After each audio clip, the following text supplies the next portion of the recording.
শরীরে তো ব্যাপকীত।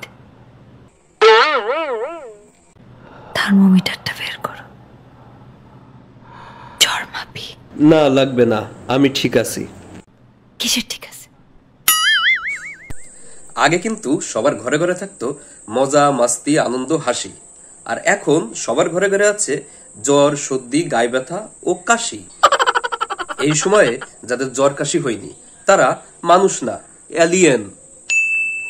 কিছু কিছু লিজেন্ড আছে কিন্তু যারা এই জ্বরের ভিতরেও আইসক্রিম খেতে খুবই পছন্দ করে।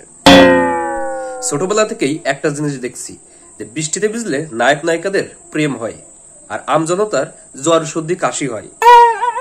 জ্বর হলে নাকি মানুষের মুখে রুচি থাকে না, আর আমার তো খাওয়ার স্পিড কয়েক গুণী বেড়ে যায়। জ্বর হওয়ার পরেও কিন্তু পৃথিবীর সবকিছু মনে থাকে, শুধুমাত্র ওষুধ খাওয়ার কথা মনে থাকে না। নিজেরা তখন গাজিনী মনে হয়।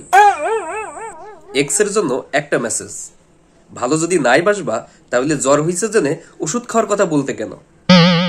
আর আমি এমন একটা ফ্যামিলিতে বসবাস করি যেখানে জ্বর হলেও মোবাইল চাপার দোষ হয়।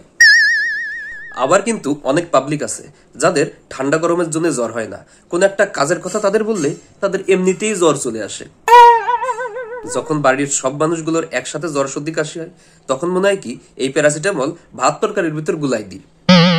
কি অবস্থা তোমার? জ্বর কমছে? না বাবু, তোমার গালে একটু আদর করে দেই, তারপর দেখবা সব জ্বর এমনি ঠিক হয়ে যাবে। আরে ধ্যাৎ তেরি, উম্মতে কি আর জ্বর কমে? আবার শুনলাম একটা চুমুতেই নাকি জ্বর সেরে যায়। এই কারণেই আমার এখনো পর্যন্ত জ্বর সারতেছে না।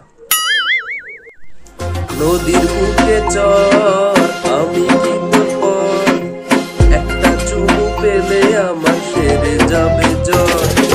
নদীর বুকে জ্বর, আমি কি তোর, একটা চুমু পেলে আমার সেরে যাবে জ্বর।